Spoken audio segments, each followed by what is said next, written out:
Thank you for tuning in to the Men Don't Cry podcast. If you are affected by any issues we discuss in this episode, please feel free to turn off and tune into the next one.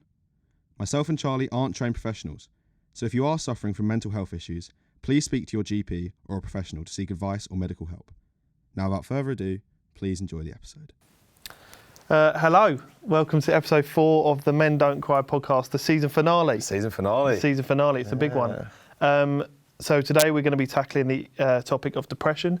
So as we said in the intro, if that is something that triggers you, something that upsets you, make sure you watch our previous episodes or you hopefully watch season 2. Fingers crossed. Yeah. It's a bit of it's a sensitive topic, obviously. Yeah. So just make sure that you are careful and you don't listen to it for the sake of listening to it. We appreciate the support. There's other things you can go watch, even if it's not us, you know. Drop us a like. And that's the main thing. Before you get, upset. Yeah, exactly. Drop us a like, then click off the video. Then you can go. Just watch the first 30 seconds. Yeah, that's the view. That's always helpful. Please do that. How have you been, Louis? Oh, I've been pretty good. Yeah. Yeah. You've been happy recently. I have been happy. Yeah. I've met a lovely lady. You have. Who'll stay anonymous at the moment. Of course. Don't want to bring her into the world of fame. Exactly. It's a bit of a tough one at the moment, being superstar. Yeah. So we actually saw someone listening to our podcast on the bus, which was pretty surreal. We did. What, the video that we got sent? Yeah, one of our reels. So we got sent a video from our mate from the football team, and he was recording one of you guys, one of our listeners, listening to one of our Instagram reels on the bus, and that was a very surreal moment. It was weird, wasn't it? But it's strange. But yeah. No, I've been really good. Life's been very busy. Yeah. I think we're coming up to submissions for end of second term. We are, yeah. And just work and just lots of different little things. But no, I've been good. Have you been managing it all well? It's been tough. It has been tough. Especially sort of managing all the different people in my life has been something I've been a bit stressing out over. Yeah. And I also feel like me, you and Ollie, our friend who we live with, we haven't seen as much of each other recently. I feel like we've all been in different places since Valentine's Day roughly, when Ollie went to Dublin, and then we've had lots of different times where not all of us are in the house. Yeah. And it does feel bizarre. Yeah. Because we spent so much time together over sort of the last few months. Yeah. And now we've all got different sort of commitments and that sort of thing. But no, generally I'm obviously a lot happier. And it's weird because in the masculinity podcast we were talking about me meeting someone and all that sort of thing, and then a few weeks very later, very soon after that it just sort of clicked into place. Yeah, it's crazy, isn't it, how things change so quickly? Yeah, especially living in London, I think it's a big thing. Things move very quickly, and it's a very busy city, and it is. That reflects on your life, and you end up having a very busy life. So definitely. How have you been? I've been all right. I've been a bit down, as you know. I've been a bit stressed. Life's getting on top of me a little bit. But I'm okay now. I went to see my girlfriend, spent a few nights at hers, and that refreshed me. And being out of London helps. Sometimes I need to just come away. Yeah. So that was good to sort of go back home and refresh a little bit. I know you struggled a bit with your sleep recently. Yeah, I do struggle. Might as well talk about that. Yeah, just before we get into depression. But I have trauma nightmares. So edgy, so deep. I have trauma nightmares because of certain events that happened when I was younger with my dad and other things. So they sort of flare up sometimes. And what they are is, think of the worst thing imaginable that you could do, times that by 10, and then you have a dream about that. Yeah. It's not nice. And you wake up feeling very dirty because in your dreams you're doing horrible things. And yeah, it's not nice. But they've flared up, and they flare up every now and again, and they flared up recently. And that obviously that doesn't help with sleep, because it means you put off going to sleep for as long as possible because you're scared of having one. Then you have one, you wake up and you can't get back to sleep because you're scared of going back to sleep. So it's not the best thing ever. But going home and changing your settings often helps. Yeah. Not being sat in the same room and changing your environment can really help you sleep better. Yeah. So yeah, I mean, hopefully, fingers crossed, you going home might have reset. No, I do feel a lot better. Yeah, a lot better. Yeah. Good. Wow. And there's things to look forward to soon. There are. Yeah. We get a little Nastas. We do have the Nastas. Got Nastas. Yeah, big shout out to them guys. Which is for people that don't know what that is, it's a student award show. Yes. Yeah. Up in York. The National Association for Student Television Awards. Well done. I didn't know that. That deserves an Asta in itself. 100%. Give me an Asta, give me an Asta. So we put ourselves up for 2 awards? I think so, yeah. So but looking forward to that. We'll let you know if anything happens. Yeah, we will keep you guys updated like you guys can. On the Instagram, yeah. Well, we have plans to get tattoos. Yeah, and we would also love to say that this is an award-winning podcast. It should be. So yeah. Fingers crossed. Yeah. Should we get on with the show? Yeah, let's talk about it. Depression. It's taboo. It is. It's a very socially relevant topic, especially in the last, I think, 5-6 years. It's become way bigger. Yeah. Especially in people of our age, because our target demographic and our demographic that we reach the most on Instagram, YouTube, that sort of thing, is 18 to 24, and majority men, but a lot of women also listen to the podcast as well. And I think it's a massive, massive issue with people our age and specifically our gender as well. Well, it's a massive issue. I was on a night out the other week, and one of my friends who listens to the podcast, who's a girl, said like, oh, can I feel like I can't like sort of message in, like, feel like, oh, well, it's about like guys, so I didn't know if I could like ask a question. Yeah. And I just want to say, like, if you guys at home, like, if like regardless of like how you identify or like what your gender is, anything like that, we take anybody and everybody. Yeah, 100%. Like, we want people from all shapes and sizes, all different backgrounds, everything like that. Yeah, definitely. To get involved like that. If anything, that's what we want. So 100%. If you do feel at home like you guys might feel like you can't contribute, then don't think that. Like, that's the complete opposite. We want you guys to get involved. So I also just thought I'd mention that. Yeah, and the title of a men's mental health podcast is because we're 2 blokes. We're talking from a bloke's perspective. We can't speak for women, and we try not to speak from a woman's perspective too much. That doesn't necessarily mean, though, that we don't want women to listen and contribute and to give us a message and to ask for advice or anything like that. We can only talk from our perspective. Yeah, we've always said, we've gone with the outlook of we can only use our experiences to sort of value our opinions, like quantify them, because we can't say anything if we haven't experienced it, do you know what I mean? So yeah, I think opening it up to everyone, because I think our podcasts aren't actually very, other than the masculinity one, we still had aspects outside of masculinity, and like just being a guy, aren't just male specific. I feel like they're more general topics like depression, like grief, that we can sort of delve into. Anybody's welcome. Exactly. So yeah, but our first time learning about depression is what we wanted to start with. Okay. Would you like to start, or do you want me to start? I'll let you start. Okay. Well, obviously, if you listen to the grief episode, you know that my dad had depression for a very, very long time, for about, I would say, from when I started understanding it, probably about 8 or 9 years. So my first look into depression wasn't probably the most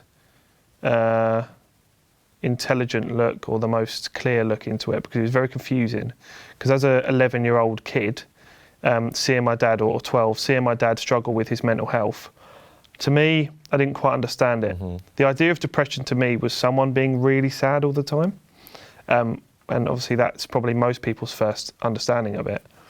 But because we believe that my dad may have had borderline personality disorder, I always felt as though that got confused with depression. So my idea of depression was kind of like a bit of a crazy person, especially when he'd have his sort of meltdowns and that sort of thing. So I think I had a very muddled view of what depression was. And as I got older, I took it upon myself to educate myself a little bit more on depression and to understand it. But definitely as a growing up, my first impressions of it was that it sometimes makes you go a bit crazy, which obviously isn't what it actually is. No. But as a kid, you sort of make up your own interpretation of what it is, do you know what I mean? Yeah, I think you may have learnt about depression at quite a young age, comparatively to the average person. Yeah. Because you saw it firsthand. And I have somewhat of a similar situation with, like, I've had family members who have, like, experienced depression and that sort of thing. And I had a kid who I was friends with in primary school who I was just like, oh, he's just miserable. Yeah. But I think, like, looking back on it, he probably was quite depressed. Right. And like there were reasons why, like to do with like his home life and like that sort of thing. But I just always thought, oh, this guy's just miserable. But he must have had like some sort of form of it as a child. So like you, I just thought it was something that, oh, you're just miserable all the time. I wouldn't have. I don't think I really used the term depression at a young age. I think that's something I've grown into, and like with experiences with people I know that I've sort of seen firsthand. But yeah, I think my experience with it was like you, a bit just sort of, I didn't quite understand it. Yeah. But it's. Which I don't think you're meant to at that age, no, are you? I don't think. It's just your first impression of what it is. No, and the concept of it. I was aware of the term a long time before I was aware of the actual content. Yeah, condition. Yeah. Because it's something that even now I'm very lucky that I've not had too much experience with depression. But it's even something that I don't think people really can understand unless they've lived it. Yeah. To a certain extent, obviously you can understand it, but yeah. So I think at that age I definitely didn't really know what it was. Yeah. Sort of around like to start like secondary school. Yeah. But I think I knew the term. I knew the term depression, but I didn't actually understand depression or understand what it was. And I think a lot of people still don't. I don't think I fully 100% grasp it. I also think it's a fluid term. I think no one really knows depression because there's so many different variants. Like one person might absolutely believe, and we've spoken about relative pain, but one person will absolutely believe they're depressed, and someone else who's been diagnosed with depression is having completely different symptoms. Yeah, I also think it's. I have to preface this before we talk about depression too much. I think I'm a big believer that you can feel depressed, but not have depression. Yeah. They're two very different things. And feeling depressed is feeling sad. And usually if you're feeling depressed, there's a reason for it. Yeah. Whereas my experiences with depression and my dad's experience with depression is usually there's not a reason. Yeah. It's completely... Yeah, I think you're right. Should we touch on your dad's story? Yeah, I think so. Yeah, I think it's good to bring that up. My dad, I've already obviously talked a little bit about it, but maybe go into a little bit more details about certain things. When I got to the age of about 11 or 12, I started to see my dad a bit more as a human rather than as a dad. He unfortunately got made redundant, which at the time for me, I just saw it as, well, he's getting paid like 10, 20 grand redundancy package, that's cool. He's getting given free money and he gets to have a new job, that's cool. So I didn't really understand that at the time. And then unfortunately his best friend passed away, which was very unfortunate, way too young to pass away. And that was very hard for him. He had a few jobs that weren't very good. I think I can talk about this. He had a job, I won't say with what company obviously, but where he was brought in to do a certain job, and then basically they sold it to him as a good job. And then when he got brought in, he was the person that had to fire people, which is probably the worst job in that place imaginable. You know, just being brought in to someone to tell you to go and fire someone. The most degrading, horrible job ever. So he quit that after a bit. So his life started to get a bit more complicated and a bit more stressful, and he just didn't deal very well with stress. And so one day I woke up and I heard crying, and I thought, well, that's strange.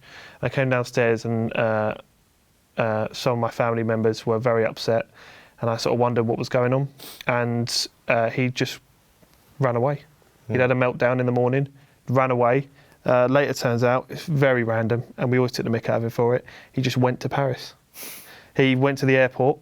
He ran out in his pyjamas, went to the airport, just picked the first flight that was available, and it was Paris. And he spent 2 days there, just sitting in a hotel. And it's funny because he tells us once the clouds had parted and he started to be a bit more aware of what he'd done, he told me that he sort of sat in his hotel room watching French TV for 2 days, and he said it is atrocious. No offence to any French people out there, but apparently your television needs to be sorted out. Yeah. So, and then he came back and apologised, and thus started the breakdowns. And the breakdown would usually happen once a year, sort of thing. He'd go as long as he could, holding everything in, which he shouldn't have been doing, and then bursting out. And I think that's a massive part of depression. If you don't have an outlet for it, and you don't have an outlet to talk, and you don't get therapy. And again, therapy's not for everyone. I've had good and bad experiences with therapists and counsellors, but if you don't have therapy or counsellor, at least make sure your doctor knows, your GP knows, make sure your parents know, and make sure a friend or a partner or someone knows, just so that you've got a good core group around you to support you. Keeping it in, like my dad did, results in horrific and horrible endings, like with what happened to my dad. And that's a cautionary tale of when you do have depression, when you do have severe mental health issues, you have to have an outlet for it. Yeah. And I think that's definitely something to learn from his story. Yeah, and I think like in this episode, you're going to be having the more of like the more extreme emotions and side of depression, and I can maybe come in with some lesser like things that I've experienced. Yeah. But just thinking, like, even if you haven't been diagnosed or even if you haven't got severe depression, bottling in any stage is obviously it can lead to things. Of course. And I think you might think, oh, I'm just bottling a little bit, but then that builds up and builds up and builds up, and then you might eventually, unfortunately, get to a stage like your dad found himself in, where, you know, it mixes with poor mental health, and then you're finding that your coping mechanism has always been bottling, and now you don't know how to deal with it because you've now experienced depression, and you're bottling it, and it's a vicious cycle. Yeah, definitely. So I think as a structure of trying not to bottle your emotions, and something I struggle with, I really find it hard to be openly emotional, and I bottle my feelings.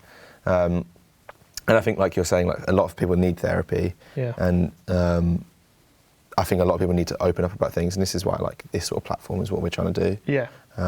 I think it's important as well that you go and get help. And again, I'm saying therapy or counselling, it's not for everyone. No. And there's certain people that have told me counselling and therapy, you have to get it. You know, it's so amazing. Might be for you, but for certain people it doesn't work. Yeah. But any help, get it before you reach breaking point. Don't reach breaking point and then get it, because breaking point could be it. You never know what could happen. Like, you might not intend to do harm to yourself, but you might end up doing it. All this sort of stuff. Don't reach breaking point, destroy relationships around you and hurt people around you, and then go and get help. Yeah. Try and get help before that happens. And I know that's really difficult. And something I wanted to talk about as well with my dad is this struggle.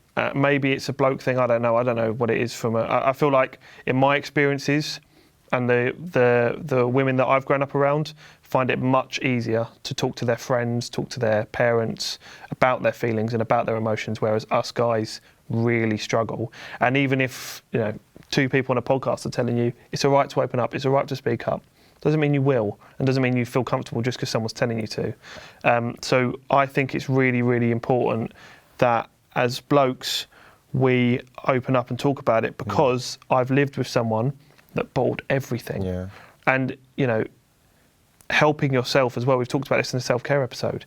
It's so hard to help yourself when you hate yourself. Yeah. Really difficult to overcome that hate for yourself and be like, well, if I don't like myself and don't care about myself, why am I trying to help myself? And that's really difficult to overcome. And I've been in situations with it with myself and my dad. But realistically, what I would say about that, and one thing I believe is so true about life, is realistically, the whole idea of life, in my opinion, is to improve the lives of other people around you. So if you're really in a situation where you don't care about yourself, I think, okay, well, I don't care about myself, fine, but do I want to harm the people around me? Do I want to live for them so that I can try and be good for them and I can try and support them and I can try and be there for them? Yes, you probably do. You're probably a decent person and you probably do want to do that. Yeah. So make sure that you go and get help so that you can support others around you as well. Yeah, I think that's a really important message. And I was just going to quickly jump back to like the podcast thing and like guys opening up. I sit and listen to podcasts, and to me it feels like I'm having a conversation with the person, even if I'm not talking.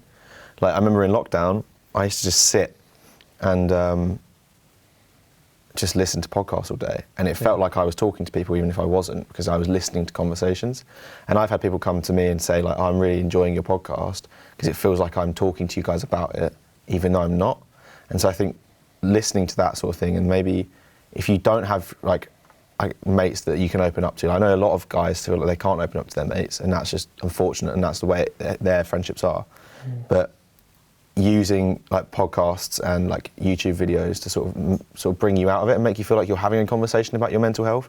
Because even if you're not saying it, you might be starting to think about how you're dealing with it. I was going to say something else, but I can't remember. Okay, that's fine. Which is really useful. Yeah.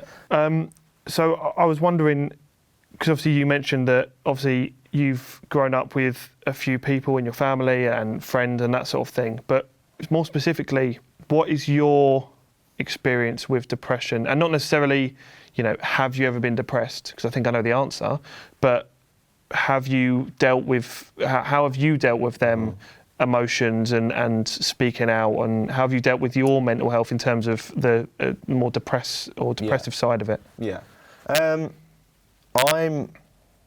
I'm quite lucky. I've always counted myself very lucky that I would never have classed myself to have experienced depression. Yeah. Like you say, like I've felt sad, I've felt depressed. I think everybody has, but I would never say I've had depression.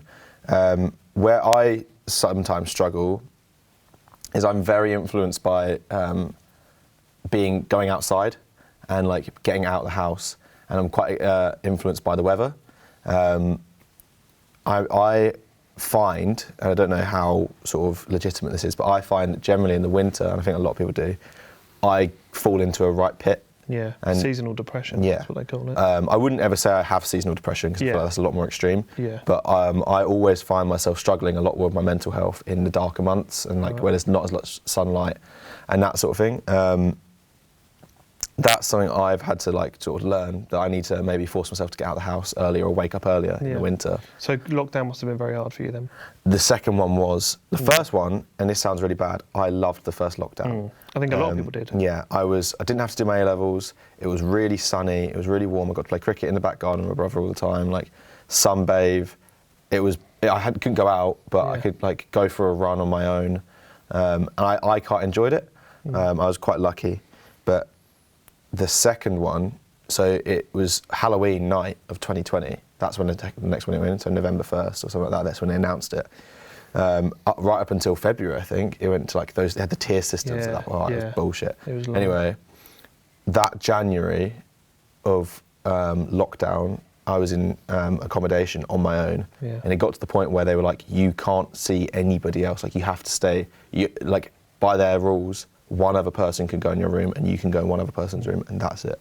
Yeah. And to me, that was really tough. And I remember spending some nights just in my room, just sort of sat there like, what am I doing? Or like, I remember being like, I've spoken to actually nobody today. Yeah. And I'd sit on Zoom for 6 hours listening to a lecture, close my laptop, maybe make some food, maybe sit and watch something. And that was my life for like a month and a half. Yeah. Couldn't go home to see my family, couldn't see my friends much. Like, it was tough. And especially when it was dark and it was cold and everything like that. So that's something I've struggled with. But I count myself lucky that generally every day I wake up happy. I know I'm really grumpy in the mornings. Yeah. First hour of the day, don't come near me. Don't even talk to him. Don't bother. I won't respond. I'll be grumpy.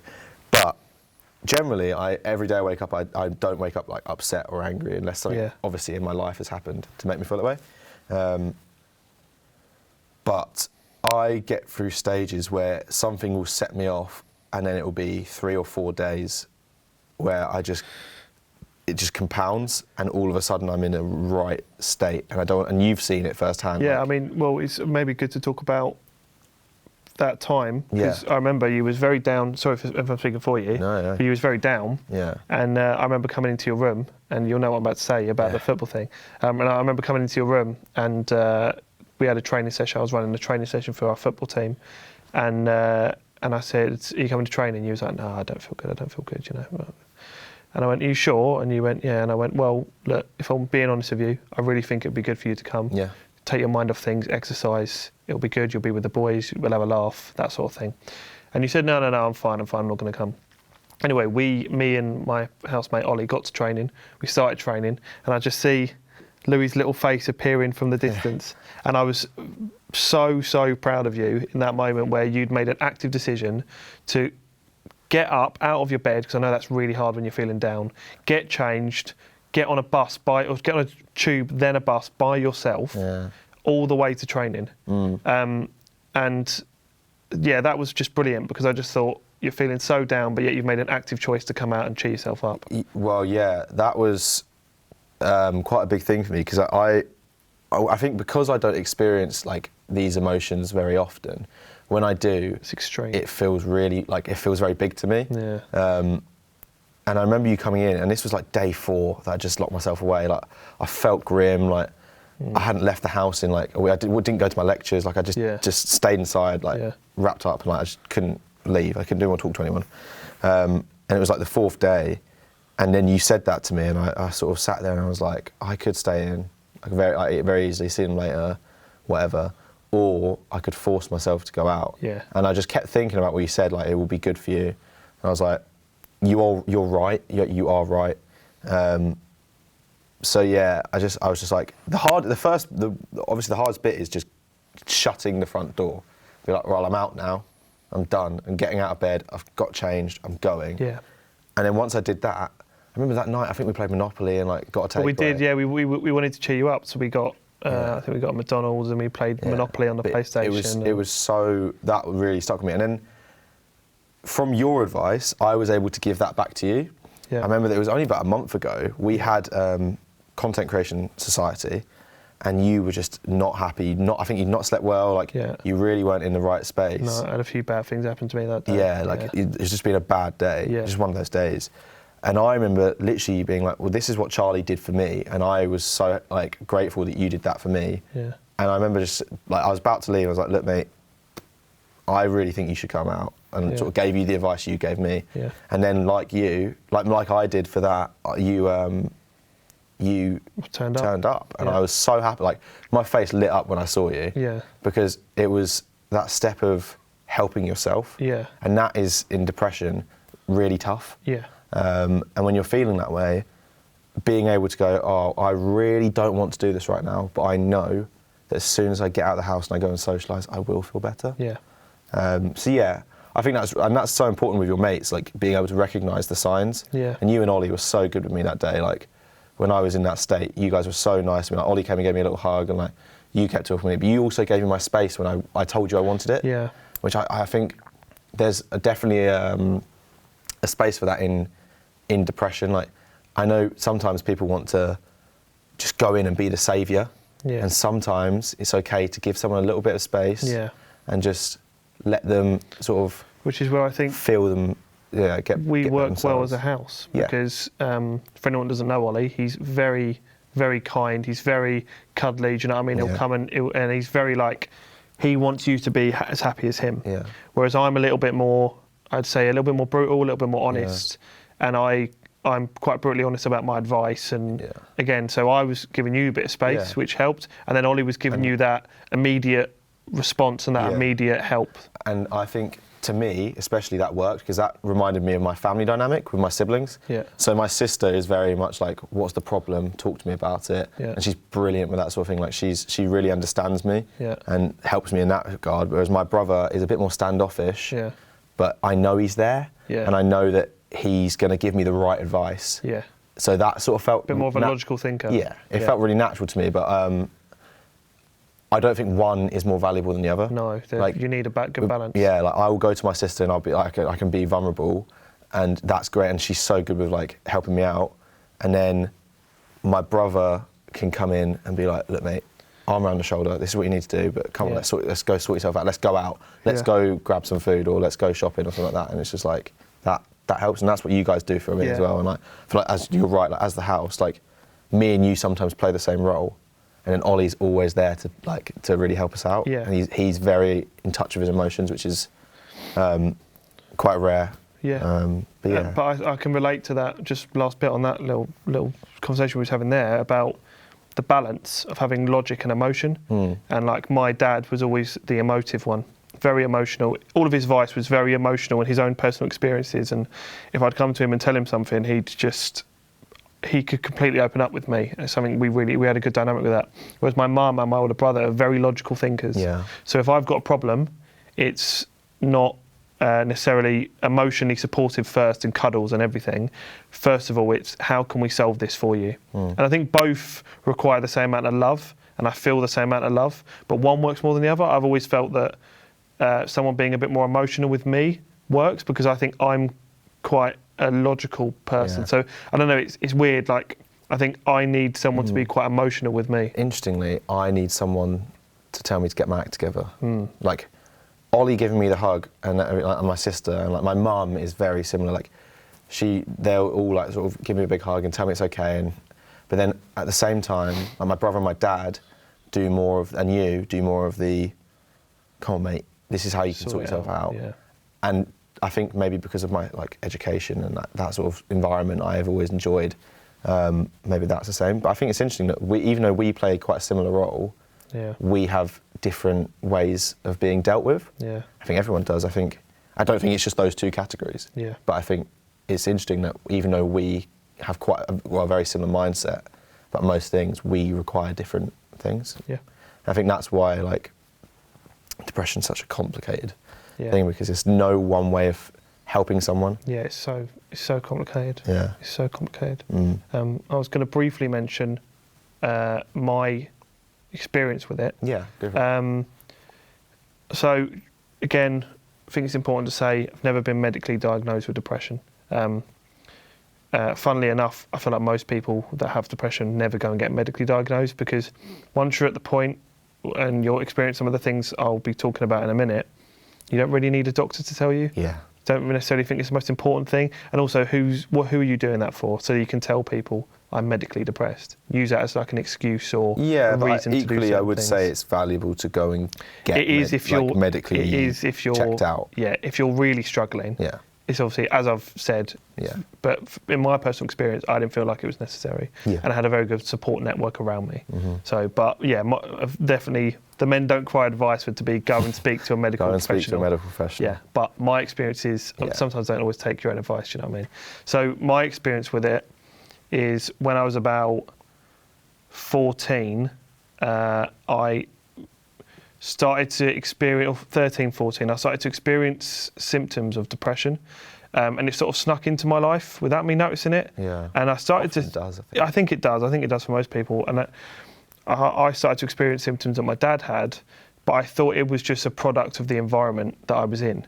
So when you have someone that's not mentally stable and a little bit depressed and a little bit crazy sometimes, you know, when you start to feel a bit sad about that and a bit down about that, you think, well, it's very circumstantial. And my view always is it's okay to have genuine and realistic reactions to things that are happening around you. And if something quite sad is happening and you're sad, like grief, for example, you wouldn't say that someone that's grieving has depression the whole time. Do you know what I mean? Right. It's very different. They're grieving and it's a natural reaction to something that's happened. Whereas depression, for me, most of the time is very unnatural. It's not a natural thing to have it can be actual depression. Outside of your environment. Exactly. So I started to experience symptoms of that, and the symptoms were not wanting to get out of bed in the morning. And I know as a teenager, that's something we've all experienced, especially when you've got school. Yeah. But it even started to happen on weekends where I'd have something exciting to do. Yeah. I'd go to town to meet my friends, but I wouldn't want to go. And again, it was anything but, I didn't want it to be depression. So, I'm just anxious. I'm just anxious of how I look, so I don't want to go out. That's what it is. And so it was putting off the idea that I might have had depression. And then as the years progressed and things got worse with my dad, I ended up in a situation where I broke up with my girlfriend in not the nicest way. Like my current girlfriend, we had about a break of about a month and a half, but at the time it was a breakup. And so I felt very down about that. I just found out that my mum and dad were separating. Yeah. And this was like 2 months before my dad died. And I wasn't really enjoying sixth form. It was in my second year. You know, I don't think sixth form's for everyone, and maybe I should have gone to college or something like that, a bit more fun. But I started to feel distant from the lads that I went to secondary school with, and I felt like maybe they were moving on without me, and I felt very lonely when I went to school.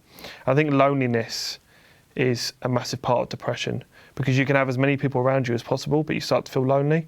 And one thing, if anyone watches The Diary of a CEO, I think the guy called Stephen, he's really intelligent, and he was saying the other day, I listened to it, he was saying that as people, we're meant to. We still got the brain of 10,000 years ago. So we're meant to be in our tribe, right? And so when you're in your tribe and then you lose, your tribe walks off without you and you get left behind, that's not meant to happen. And it's almost a death sentence. And so when you're lonely, your sleep becomes worse. Yeah. That's scientifically proven that your sleep gets worse. And if your sleep gets worse, your quality of life goes down. You actually take years and years off your life if you're not sleeping well. So all of these things happen when you become very lonely. And I felt so lonely. And because I'd relied so much on my partner at the time, with my emotions and for them to support me, I hadn't really worked on myself, and I'd neglected myself. And so without her, I had no support system. I didn't feel like I could open up to anyone else. And I started to get really, really depressed. And one thing I would say, I don't know if anyone out there that's had depression can relate, and I think I've told you about this before, and it sounds crazy, but I promise you it's true. You wake up in the morning, and if you manage to get out of bed, which most of the time I didn't, I binned off school. I just stayed in because I couldn't physically get out of bed. When you do, and you walk outside, the world just looks grey. Like actually looks it. The colour's taken out of everything. And I'm walking, I get off the bus and I'm walking to school. And usually, if you really focus, you can see the beauty in nature. You can look at the trees and you can see the birds and you think, oh, that's amazing. And I just thought everything looked horrible. I walked into my school and I thought, what a horrible building. And I sat down at my table and looked at my mates and thought, oh God, I don't want to talk to any of them. They all look horrible. Do you know what I mean? Like they're these big, horrible monsters that I don't want to talk to. Realistically, they probably would have been there for me, but everything just looked grey and depressing and dark, and I couldn't be bothered with anything. And I just didn't emote at all. And again, being depressed, I don't think necessarily is being sad. It's just having nothing. I feel like that's, and again, it's personal, but my experience of what I believe to be depression was just no emotions at all. And it wasn't, again, I think it's depicted in the media a lot as someone sitting there crying a lot and being sad a lot and being really emotional. And can't speak for anyone else's depression, but my depression wasn't that at all. It wasn't that. It was just, I couldn't even cry. Do you know what I mean? I struggle to cry now, I think, because them symptoms still carry on, but I just couldn't emote at all. And that destroyed a lot of friendships and a lot of relationships that haven't recovered from that depression, I think, to this day. And I did have a very, I think it's important to be honest, if I'm being honest with you guys, I had a very, very dark night one night. I had some bad news come in about something. It triggered me and it upset me. I went into the cupboard without thinking as well, bear in mind, this is all just crazy think. I went into the cupboard and grabbed some sort of medication, got a big glass of water and I ran down my garden. At the bottom of the garden we have like this man cave thing. And I ran down there and I emptied them all out in my hand and just sat there for a bit. I was in such a crazy state. I remember talking to myself and I was debating it, which is so strange. But I was logically debating what the best option for me is here. I thought, right, I'm not getting out of this. I feel shit. The world looks grey. I don't want to talk to anyone. I can't be bothered to keep getting up every day to live a life that's so boring and so dull and so emotionless and so meaningless. That effort to get out of bed is so hard for what? Do you know what I mean? And that's very hard to deal with. So logically, I'm thinking, is there any point keep going in this? You're not seeing a light at the end of the tunnel. No, you don't. You never do. When you're in that state, no matter how many people tell you there's light at the end of the tunnel, you know, you can get better if you do this or do that. You think, well, I don't want to do that. And sometimes you don't want to get better. Or you want to, but you just physically can't do it. And so I was just logically debating what's the best thing for me to do. And sometimes when I tell this story, I lie a little bit to make it sound nicer, which I think I'm not going to do here because what is the point? I want to be honest with you guys, I want to be honest with you. And so maybe you can learn something from it. I came to the conclusion that it was just best if I died. And so I can really remember the feeling, I can remember like the smell. I remember it was really cold that night and our man cave is like wood and it smelled really damp. And I sat on the floor and I was crying my eyes out, snot everywhere. I remember that feeling of like snot running down my face. It was horrible. And salt as well. I always think about salt because of the tears. I always think about salt when I think about it. It's just that salty flavour and the coldness and the dampness. And I probably had about 20, I don't even know what the medication was. Could have been like paracetamol, I don't know. And I just chucked them all in my mouth. And I took a big gulp of water and I just almost vomited it all back up. Like my body's reaction was to go, no, you're not doing this today. Yeah. And I know a lot of people have experiences like that and go and like believe in God and like find religion and find that sort of thing. And obviously, I don't know if you guys know, but we're both atheists, so we don't really believe in God. But that was a strange moment for me because I thought if that was my time to die, I probably would have died. But something in me fought back. Yeah. And I think that's your body's natural reaction to go, no, this isn't right, this isn't your time, you're not ready yet. And straight away, I just instantly regretted it. As soon as I basically had in my mouth enough to probably do me some damage. Maybe not kill me, but certainly to do me some damage, or that was the intention to die. I had enough in my mouth to do that, and my body's natural reaction was to go, no. Yeah. And as soon as I did, I instantly regretted it. I called my brother, he came down and gave me a cuddle and brought me back up and watched a film with me and cheered me up. But looking back on that, it's just crazy. I couldn't be in a more different position now. Yeah. And obviously we're going to go on after the break to talk about our views on depression and that sort of thing. But for me, it never leaves you. And even though I don't think I'll ever be in a situation where I feel that again, I've always got to be careful. And it's just such a horrific memory I've got, and I've got to live with that for the rest of my life, that I might not have, if my body didn't do that or whatever, or maybe I decided to choke it up, I don't know. But if I hadn't have done that, then what would that have meant for the people around me, Yeah. That's even more pain on my dad. Yeah. And then if my dad, when he did what he did, how on earth could my mum or my brothers live with that, losing two people the same way? Yeah.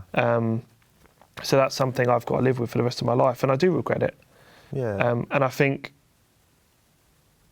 if you guys reach that point where you feel that way and you're starting to feel like these sort of suicidal tendencies and that sort of thing, make sure that before you reach the point that I reached, when you're starting to feel that and when you're starting to logically debate, is this worth doing anymore? Is life worth living anymore? That's the point where you severely need help. Yeah. And there is helplines out there. And I know at the time, trust me, I've been there. I couldn't be more knowledgeable about this. I've been there. At the time, you don't want to make a phone call to somewhere. Do you know what I mean? And ask for help. But even if it's not a helpline, even if it's just someone you might feel like you're putting too much on them, but that they'd rather you put it on them than do what you're about to do. Absolutely. So if there's anyone listening to this now that feels like this now, please, for me, go get help. Message us on the podcast. I can direct you maybe to some helplines, or maybe just give you some advice, again, not from medical professionals, but just from a friend. Yeah. Because I would hate for anyone else to feel what I felt, and I wouldn't wish it on my worst enemy to go through what I went through that night. Yeah. Well, I think we'll take 5 minutes. Yeah, let's take 5. That was obviously a lot to talk about, and I'm proud that you can sort of put that out there. Yeah. That takes a lot, but we'll take 5. And just before we take 5, just want to make sure that anyone that's like part of my family or friends or anything like that are listening and found that really not nice to hear. I've had messages before when we did the grief episode where people messaged me and said, sorry, I wasn't there for you. Sorry, I feel like I should have been more there for you. I don't feel that way about anyone with my own stuff. And I've talked about it with my dad and feelings of an anger that people sort of falsely were there for me when that happened and that sort of thing. And that's a separate issue. But with myself, I should have taken on the responsibility to make sure that people knew, so that people could be there for me, because I know if you're listening to this and you're feeling that way, I know you would have been there for me if you knew, but you didn't, and I didn't tell you. And I couldn't be more sorrowful that I didn't, because I know I would have seen the best in humanity. Yeah. I think that's worth putting in there. Yeah, definitely. Yeah. All right then. Well, we'll take 5. Let's take 5. And we'll be back after the break. Cool. See you then, guys. See you later.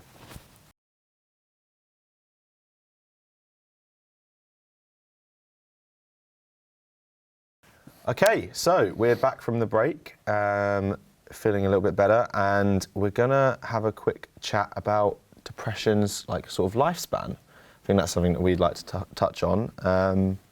So I'll start us off. So we want to talk about how, like, does depression ever end? And is it a lifelong thing? Is it something that you have to work through?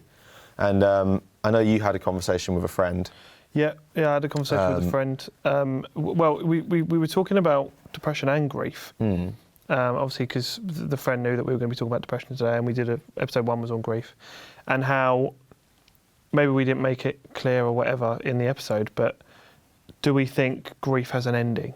And I think my thing has always been the grieving process never really ends, and grief is something that you carry around with you for the rest of your life. You just learn how to live with it, which I think anyone that's been through grief can understand and can relate to. And I feel as though it's the same with depression. And that's how we started talking about that. And my friend, I think, disagreed slightly and thought that, or thinks that there can be an end to depression, and you can almost, if it was a physical thing, it could be like let's say a cut on your finger, and you can heal it and there'll be no scar. Whereas I look at depression as a big open cut on your hand, and you can heal that, but there'll always be that scar there, and that scar can always reopen. And I think that's a good metaphor for my view on what depression is. Yeah. I don't know if you agree or not. Or well, yes, I think I do. I feel like with grief, when we spoke about grief, we sort of spoke about acceptance, and maybe that's where it got misconstrued, that we were saying you can just accept grief and move on, where we're not really saying that, we're saying something else. But with depression, I do think it's something that you learn to cope with. And I think where our mate might have been coming from was that there will be very long spans in someone's life where they don't feel depressed. Yeah. And they might think that it's gone away. Yeah. And they might be depressed. They might never feel it again. Feel depressed again. Exactly. Yeah. But I don't think you're ever fully out of the woods. Yeah. To put it that way. I feel it's a lot like, I think you can compare it to addiction, with something like alcoholism, with the fact that when you become an alcoholic, you're always going to be an alcoholic, but you're always an alcoholic in recovery. Yeah. You're constantly recovering.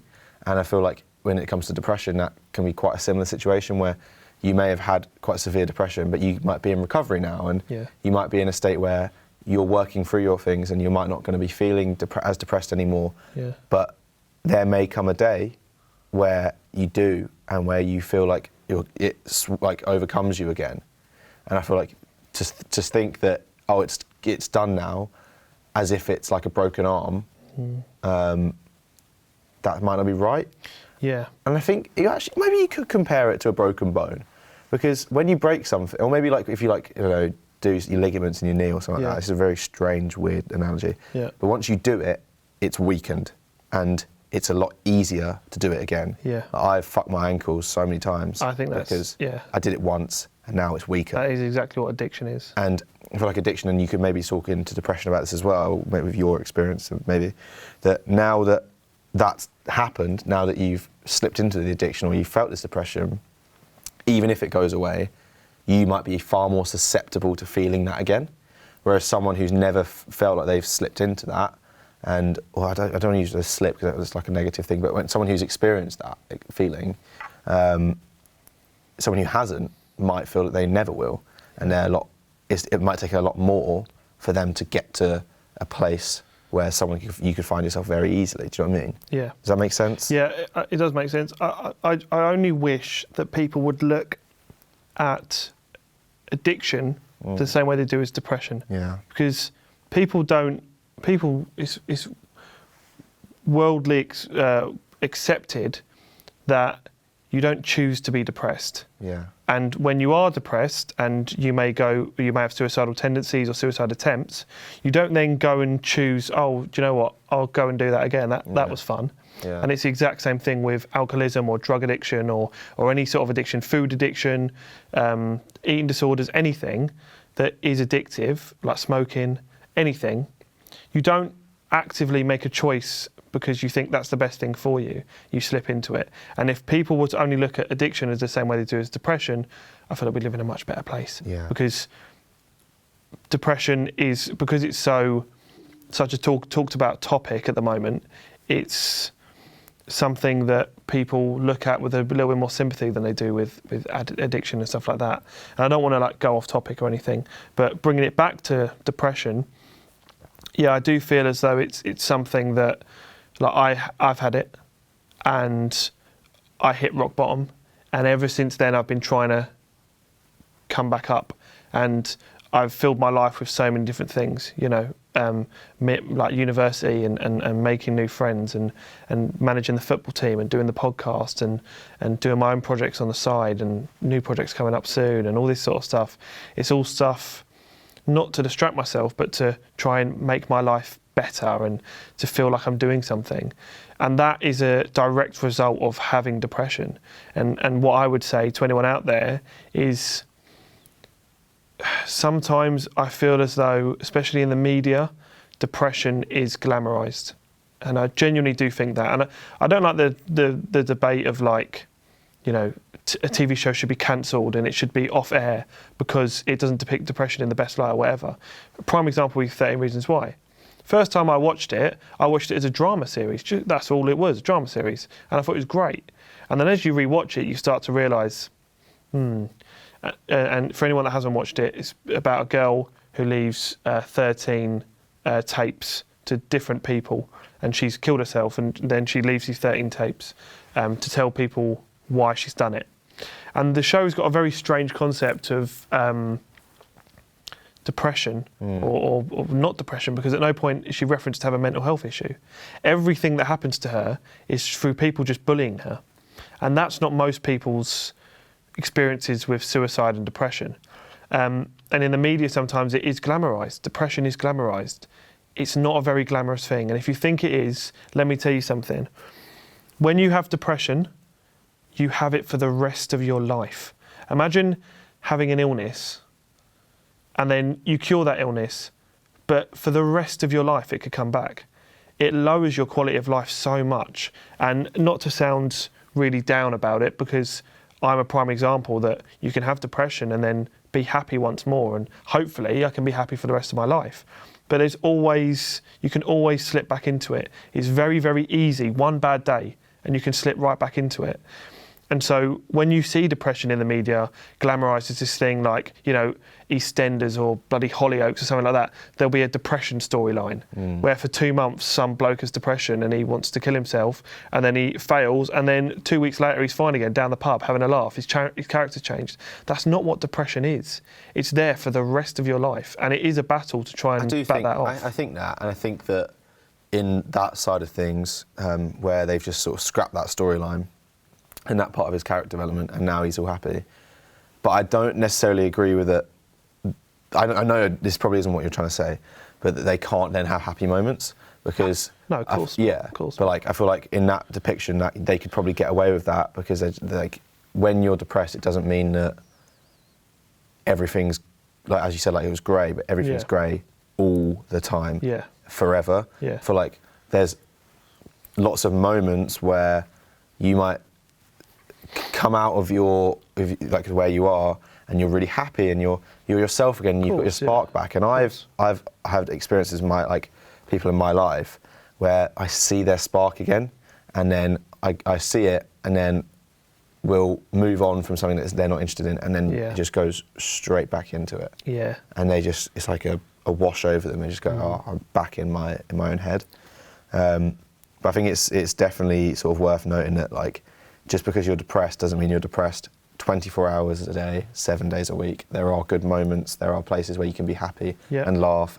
And to the outward world, there's nothing wrong. Yeah, I 100% agree with that. But to give an interesting take on that and a different point of view, from a point of view of someone that had depression and can look back on it, or has depression or whatever you want to say.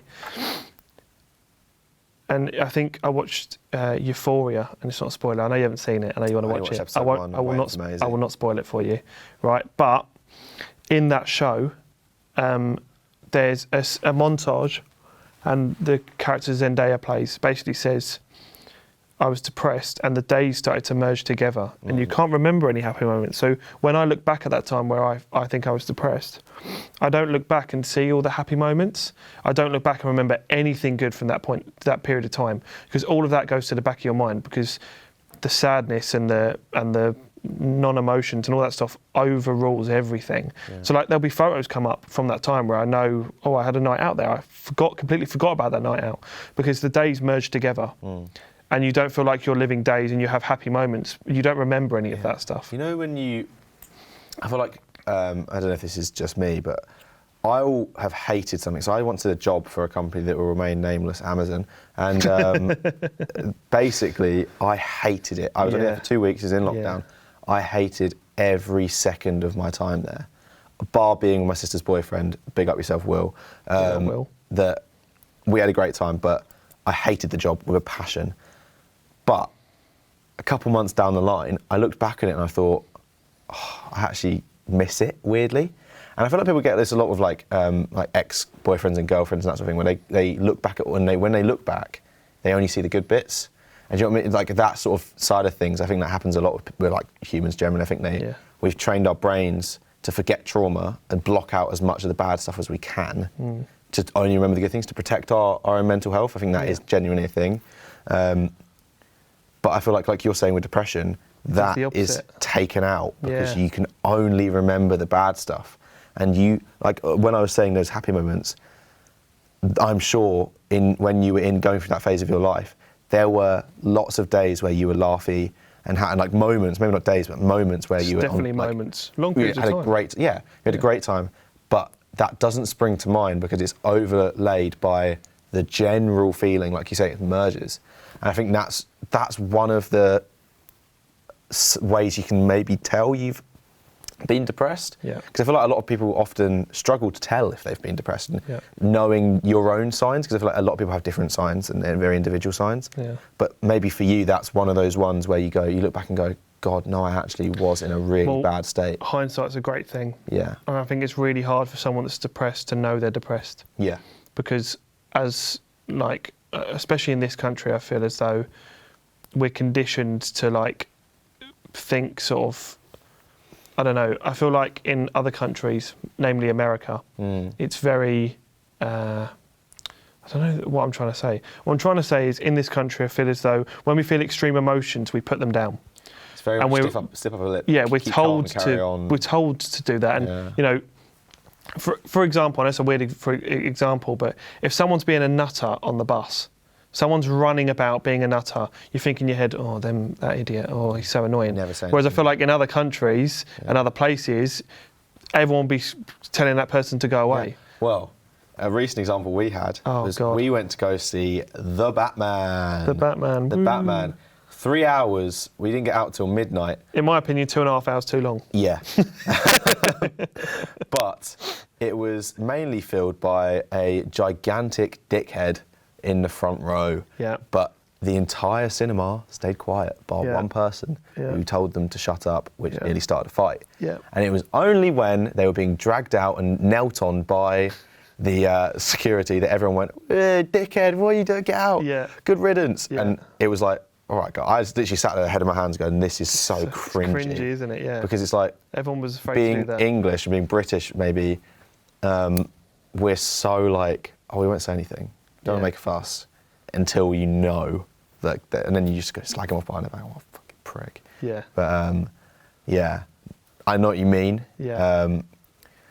But yeah, I think we sort of went on a big tangent there. But no. It does. It makes sense to what we're talking about, because that's what I'm talking about with, like, seeing the signs of depression. we as people in this country especially, and blokes especially, are told stiff upper lip. And even if nowadays it's easier for us to maybe, or some of us feel it's easier to speak out about it, you still have that thing of don't show extreme emotions in public, because it's weird. I was given the advice by parts of my family that, are you sure you want to do this podcast, because you're opening yourself up to a lot of people and you're going to be very vulnerable. Yeah. And I think that genuinely comes from a place of love and care. Definitely.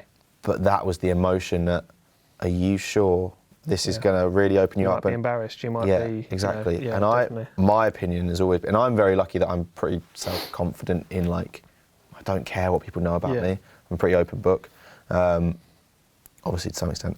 But yeah, my response was always, well, if they really want to laugh at something that I've said on the podcast, then I can't control them doing that. Yeah. I'm not going to stop myself from expressing how I feel. Yeah. I don't think anybody should. Yeah. If they want to make fun of that, they can. Definitely. Doesn't really bother me. Definitely. But yeah, knowing how you have depression, I think is a very individual basis. Yeah. And I think obviously there's lots of medical advice and actual symptoms and signs that have been sort of tested and proven. A quick online Google search will probably be way more informative than we're being. NHS website. Send you there. They have also, so much information. Even if you don't want to look it up, there's Instagram accounts, the Samaritans, there's mental health organisations. Yeah, and you know what? Probably asking your mates. Yeah. Being open with your friends, saying, have you ever experienced this? Because I'm feeling a certain way. Parents and it might be, well. and parents, it might be a bit scary to you. I think it's very normal for you to feel scared that you're having these emotions. Yeah. And that's okay. It's okay to be scared and be vulnerable with your friends and be like, look, I'm feeling this way. Have you guys ever experienced this? Because the likelihood is they probably have. They probably have. When you've opened up to me about things and I've opened up to you about things, what's the main thing we found? We found that we are so similar. And we've found common ground. We've had a lot of common ground in what we've experienced and how we look at the world because of that. And so I think asking your friends, asking your family, talking to them about this is the best way to know. Yeah. And allowing yourself to be vulnerable. I think that's a big step. Yeah. Which isn't easy. It's probably the hardest way to do it. But yeah. Shall we move on to the Q&A? We will. The final Q&A of season 1. Q&A. Let's do it. A total of, I think, 15 questions have come in. Okay. Over the series. That's pretty cool. And these are the last 3 that we picked. Definitely. So, let's give it a go. Question 1. These are all anonymous, unfortunately. No viewer discretion. For someone who doesn't feel like they can say they're depressed, but often feel down or retracted from society, how do you recommend that they get help? Look, I've said in this episode, I didn't feel right that I should go and talk to a medical professional. Now, I was very lucky in the sense that my family are very, very aware of what depression is because of my dad. I know firsthand that a lot of families aren't. And a lot of people, especially our age and younger and older, aren't sympathetic towards mental health issues.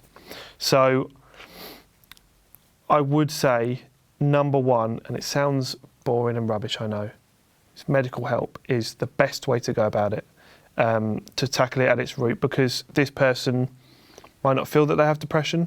The best thing to do is to go and get a risk assessment done. By a GP or whoever, they'll put you to someone to do that. Yeah. If you don't feel as though that's right for you, it's completely fine, it's understandable. There are helplines you can call, like we talked about in another episode, that aren't necessarily for crisis, but are for advice, especially 111. NHS 111 is out there for people that aren't sure how they're feeling and aren't sure what help to get, and you will get directed on there as well. We mentioned it in the last episode, the Release the Pressure campaign, which is, I think, mainly Kent-based. Yeah. But having little ways to release pressure from yourself and maybe talk to people. Yeah. And just part of the question is sort of phrased this way, but they don't feel like they can say they're depressed. And we've both said this, we've never been diagnosed or anything, and I feel like I can't ever really say that I've been depressed. Yeah. But I think if you're feeling a certain way, I do get that there's a stigma around that word, and just to to officially say, oh, I have depression, sometimes is overused, and sometimes people feel like they can't say it, even if that is genuinely what they're feeling. And I think it's okay maybe to admit, maybe I do have depression, and also explore it. I see it a lot, and sometimes it's people's way of coping with things, but people are very, very public about, I have depression, I have this mental health issue, I have this disorder, whatever. And that might work for them, but it doesn't mean you have to do that. No. Just admitting that you have a problem to yourself will be so beneficial for you, because once you admit that you've got a problem, same way as, if you consume a lot of alcohol or a lot of drugs, or you gamble a lot or whatever, admitting to yourself that you have an addiction, you have a problem, is the first step. It's the first thing that you're told to do. Mm-hmm. So if you feel that you're sad, and you feel that you're in a rut that you can't get out of, and you're experiencing some of the symptoms that I've talked about, maybe how the world starts to look a bit darker and days merge into each other and you can't find happiness in things, admitting to yourself that that's not right. And what I want to make sure people understand as well is that when I was talking earlier about, maybe people saying that they have depression, but really they're just sad about circumstances, that's another thing to think about as well. Logically think in your head, are the reactions I'm having with my mental health, are they equal to what's happening in my life? If you're someone that is being bullied a lot, if you're someone that does have a bad home life, if you're someone that has gone through a bereavement recently, if things are happening to you and you're reacting to them in a way, you are sad and you are this and you are that, then it is circumstantial. And don't get me wrong, that can be a form of depression.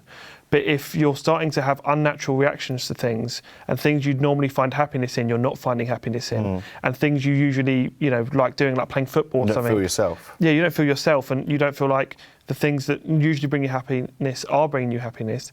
That's definitely something that you do need to be concerned about, and you need to take very, very seriously. So if you are feeling them symptoms and you are feeling that way, please make sure that you reach out. Just anyone will do. Even if it's one person, and also admitting to yourself that you need help. Yeah, I think that's covered that one. Yeah. So, question 2. What are the key signs of depression? And how do I help someone who might not be open enough to initially tell you they're struggling, even if you've noticed that they might not be feeling like themselves? Yeah. I'm paraphrasing, you don't feel like you want to push them. Yeah. Does that make sense? Yeah. I think that's really hard. It's really difficult to be friends with someone, or to be a family member of someone, or even a colleague, and you can see that someone's not doing too well. I think the best way to do it is to not directly approach the subject. So the worst thing you could do, in my opinion, and again, it's just my opinion, we're talking about very heavy topics here, so I don't want anyone to think that what we say is Bible. But for me, the worst thing someone could have done is come up to me and go, "Hiya, mate, you look really depressed." I hate it, and there are certain people in my life who do this. Yeah. Like, "Mate, you look so tired." Yeah. Don't tell me that. Yeah. Don't tell me that. I know I'm tired. You look honestly, awful. Do I? The best thing someone could have done to me when I was feeling that way is, I'm sitting there at lunch, I've got my headphones in, I'm not talking to anyone. Come up to me, simple gesture, buy me something from the vending machine. Or, coming up to me and being like, it's just a simple gesture like that. Act of kindness. A simple act of kindness to start up a conversation where you can just talk. Because from a point of view of someone that was depressed at that time, sometimes the best thing that you need is just to chat, not about what's going on in your head. Not a reminder. Yeah. Like, my dad's bad for this sometimes. He'll mention if someone's like feeling a certain way, or if he knows something bad's happened to them, and go, "Oh mate, I'm so sorry." Yeah. And it's from the best place possible. Yeah. But sometimes, and I take this approach a lot. Yeah. It's okay to be the friend that just makes them have a good time, and is the simple, easygoing, let's not talk about how you're doing friends sometimes. Yeah, especially with blokes, I think that's really important. Yeah. Because I feel like, from my experiences again, and female friends in secondary school, they want to talk about it. Yeah. They want people to ask them about it. They want to talk about it because that's their form of getting it out. Whereas blokes, if you're feeling down, most likely what your mates are probably going to do is an act of kindness is take you down the pub buy you a few drinks. All I want to do is make sure that the couple hours I'm with them, they don't stop laughing, smiling, having a good time. And I know, but equally they know, so I might drop them a text after saying, really nice to see you, mate. If you need to talk about anything, like, I'm always there. I always make sure they know that I am there to talk to them about this. And if they really want to talk about it, that's perfectly okay. But they don't feel like they have to always be talking about it, because it can just bring you back into that space. And you might have just had a nice hour where you've gone and had a pint, or you've not thought about whatever's going on in your life. It doesn't have to be that you're depressed. It might just be that your family's ill, or like your dog's been put down. Like, do you know what I mean? Like, something that is completely outside of your emotions. Is to make sure that people can have a space where they're not having to think about things for a little bit. Yeah, 100%. I think that's just as valuable as saying, arm around the shoulder, are you okay? Yeah, and I think that's really important for someone where you can tell that they're going through the early stages and some of the stages of depression. I would say, though, just to make sure we're covering every basis, if you know for a fact your friend is in crisis, sometimes you have to make a sacrifice. And again, I use this show so much, but it covers mental health so well. In Euphoria, there's a point where, again, I don't want to give any spoilers, people will know if they watch season 2. Certain people betray their friend to tell their parents or parent that they need help or that something's going on. They dob them in it, they snitch on them. And I feel like sometimes when someone's in crisis mode, that's the best thing to do. I actually had an experience with that when I was younger.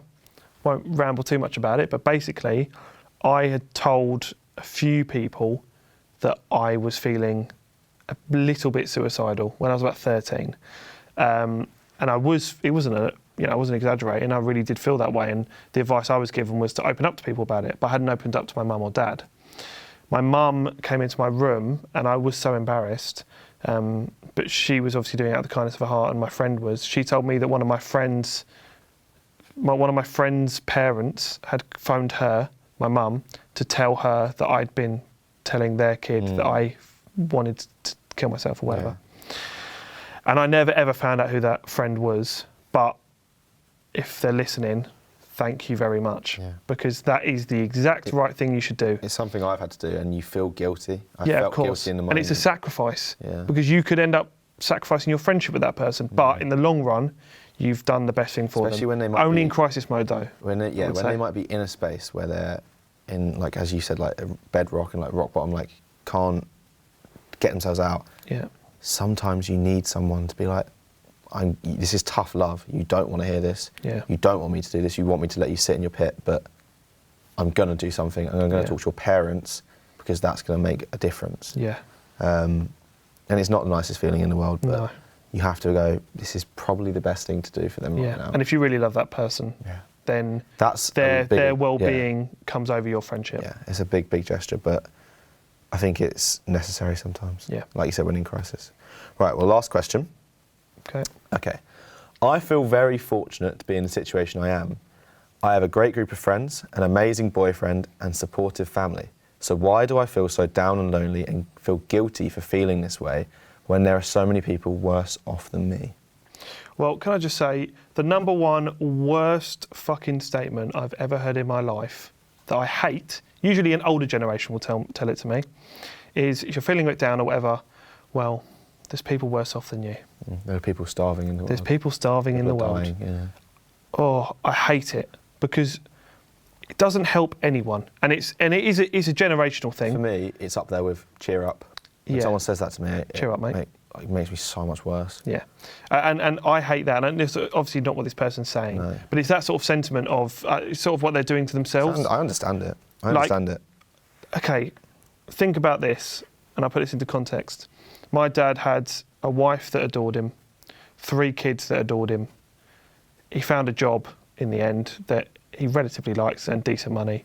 He still had both of his parents alive and their partners, so almost 4 parents, you could say. Lived in a relatively nice house. I think we live in a relatively nice area. He's got a lot of friends, was very popular, had a really good social life, all of these things. But sometimes it doesn't really matter about the materialistic things. Having good friends, good family, good relationships, and a good place in your life doesn't necessarily mean that mentally you feel like you have a good place in your life. They're all things that traditionally make us happy, but that doesn't necessarily mean that they actually are making you fully happy. And that's definitely something where you look at this situation and you would say, well, how I talk about depression is it's very illogical. And if you logically look at things and think, well, I should be feeling a certain way, but actually I'm feeling this way and it doesn't really make sense to me, that's something where you need to admit to yourself that there's something wrong. There is something wrong in that. Yeah. In that. I completely agree. And just to touch on, because we sort of did this in the last episode, I think in this, it's good to be aware of how lucky you are. Yeah. And we said, like, it's good to take time for 5 minutes to say, like, my life has so many things in it that I'm grateful for. Yeah. So I don't want to contradict ourselves by being like, oh, well, fuck that. But, like, you can be grateful for what you have and that still be outweighed by this feeling. Yeah. And I've sort of spoken to people who have struggled with, like, their mental health, and they've said, like, in the moment when you're in that state, that goes way out the window. It's you and your emotions, and that's it. There's nothing else that you comes can into it. somehow reason with yourself to a point where you go, they'll be fine without me. Yeah. And as much as you might think that's crazy and you can't understand that, that is part of it. Yeah. So it's okay if you think you have a good life and you're still not really happy. You shouldn't feel any guilt towards that, because as we've said so many times, pain is relative. Yeah. Someone's dog might die and someone's, like, mum might die, and it might feel the same. Yeah. You can't base how you feel on someone else, and I struggle with it. I struggle to feel as much empathy for certain situations. It's something I'm trying to work on, but you shouldn't feel guilty for feeling depressed or anything like similar to that, even if you know you've got a nice situation in comparison to some other people. Yeah. Because someone from another part of the world who doesn't have any of the same things that we do and is a very different culture and everything like that, may be way, way happier than someone who has everything. Yeah. In the biggest house in LA, in the nicest car, with the perfect body, with the perfect friends, perfect boyfriend, girlfriend, whatever. They might be miserable, totally miserable. And it wouldn't. Someone who is sat with, like, no money, just with their family or whatever, is on top of the world. Yeah. Because it doesn't matter what you have. Yeah. Really. Prime examples, Caroline Flack. Yeah. Tragic what happened to her. Yeah. Absolutely tragic. Looked like she was a beautiful, beautiful woman. And I think that was the most shocking thing when she did pass away, when she did end her own life. A lot of people mentioned her appearance when she died, which was bizarre. But I can understand why people did, because it is shocking. Yeah. Because people would look at her and would hate her because she's beautiful, successful. Yeah. She came across as a very strong, powerful woman, I would say. Yeah. And yet she wanted to kill herself. Yeah. And then you look at Robin Williams. Yeah.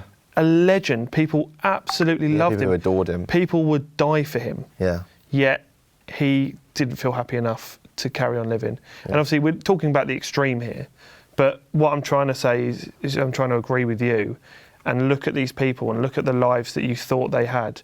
Mike off of Love Island, you know, that show is, I hate it, and that's another conversation for another day. But these people you think have everything, and realistically they can have all the money and all the friends and all the fame that they want in the world, but it doesn't necessarily make them happy. And most of life is trying to figure out what makes you happy. Yeah. And just because you have all these things that are meant to make you happy, and probably do make you a bit happy, maybe you haven't found that one thing that brings you complete happiness. Yeah. And that we're all searching for that. Everyone is, yeah. We're all searching for that. Well, I think that's covered it, generally. I think that's a really good episode. Really good questions. Really good questions. Yeah. I'd like to give a few shout-outs, as this is the season finale. Let's have them. I've got to give a few shout-outs. Yeah. First one, there's going to be a link in the bio. My good friend Alice is starting a petition to help improve education around men's mental health. Mm-hmm. I saw a statistic today that was shocking. It disgusted me. I think it's going to shock you. I don't know if you've seen it or not, but it's doing the rounds on Instagram. There is, in a workplace, companies have to sign off a thing to say we'll take responsibility for our employees' mental health and like giving them mental health breaks and stuff like that. And they just introduced it in schools. I'm not too sure how long ago. It was quite a while ago. And most, I would say 90-something% of companies have signed this. 2% of schools in this country have signed it. 2%? To take, responsibility for their students' mental health. Wow. 2%. So education around mental health and schools, specifically in secondary schools, where mental health issues are rife, especially amongst teenagers, need to start taking more responsibility for their students' mental health, because the rates in suicides for teenagers are through the roof, especially post-pandemic. So it takes 1 minute to click the link in the description, press the little arrow, press on the link, and just sign it if you do want to change that. Just to quickly touch on that, I've got a family member who's a teacher and in a college, so anyone from 16 to 18. Yeah. And they've told me about like some of the stuff that they've had to deal with their students. Yeah. And I don't know if this is why the school's doing it, but to be a teacher, that's a lot to take on, having, I don't know how many students, upwards of 50 to 100 students that you might oversee. Yeah. And to be responsible for all of them is a lot. So I feel like there needs to be change. Yeah. But it shouldn't be It should never be put on the teachers. teachers. It should be it's a pastoral having trained care. professionals to come into schools and help people to open up and give better training to the teachers, because ultimately, if you've got a maths degree and you know Pythagoras, what the fuck do you know about mental health other than your own experiences? So how can someone who's 16 in a very interesting part of their life, which they're learning about everything, how can they come to you and expect you to know what to do? Yeah. You don't. They need to be trained. 100%. So that's what schools need to do. They need to train people. They need to give people a chance to be able to help in it. But what a teacher can do without having to be trained on anything is listen. Yep. It's just hear these people. Yeah. A lot of teenagers feel like they're not heard. Yeah. That I struggled with that as a teenager. Yeah. I felt like no one was listening to me, and that isn't a nice feeling. And teachers can listen. I remember some of my favourite teachers were the ones that I could go and sit and talk to if I felt like I needed to. That's what teachers can do. That's what schools can implement 100%. immediately.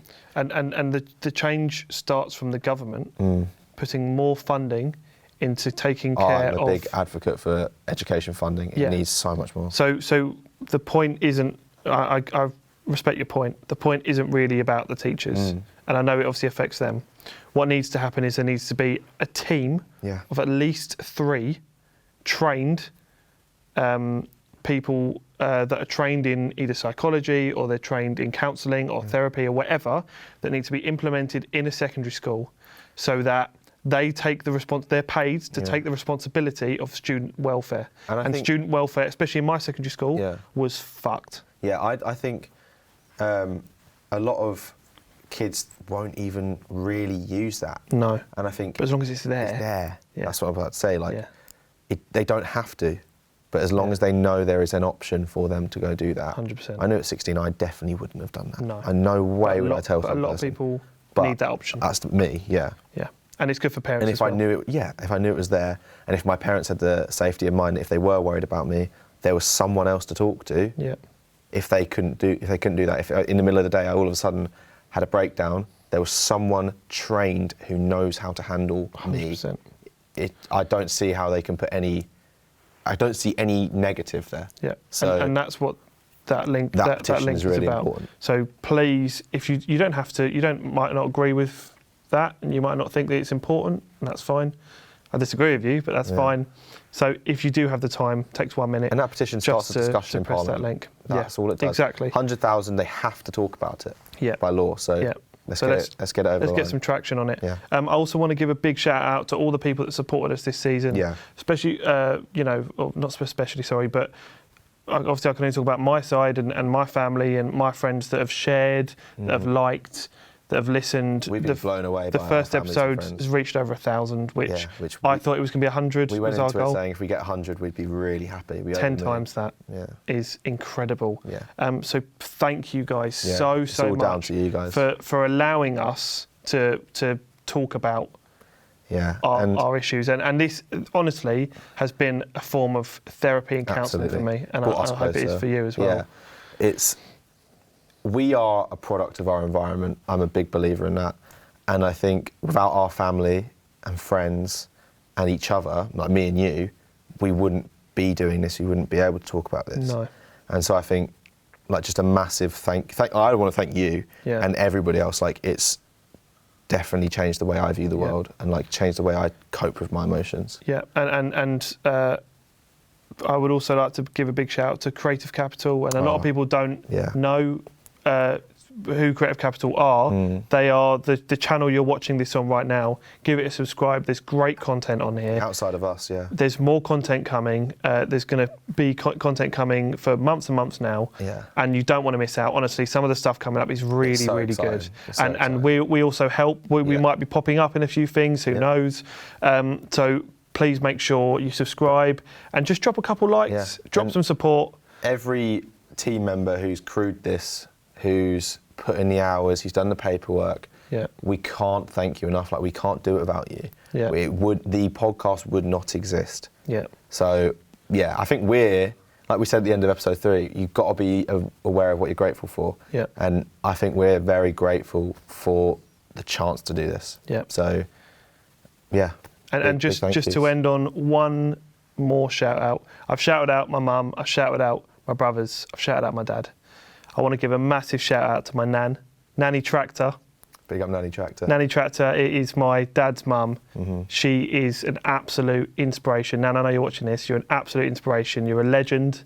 I love you. I need to talk to you more. And I'm going to give you a call. And I don't want to get emotional. But I miss you a lot. And you are an absolute legend. And you're one of the people that were there for me and are still here for me. And so, I don't know why I'm getting emotional about this. I didn't get emotional earlier. Tractor. Big up Nanny Tractor. I love you so much. I love you too. I just wanted to end on that one because she's very, very important. Well, that has been season 1 of the Men Don't Cry podcast. We're done. Well done. Well done, you. Love you too. And thanks everyone for watching. And hopefully, we'll see you soon for season 2. Hopefully. Hopefully. All right. Nice one. Nice one. See you later, guys. See you later. Bye. Bye-bye.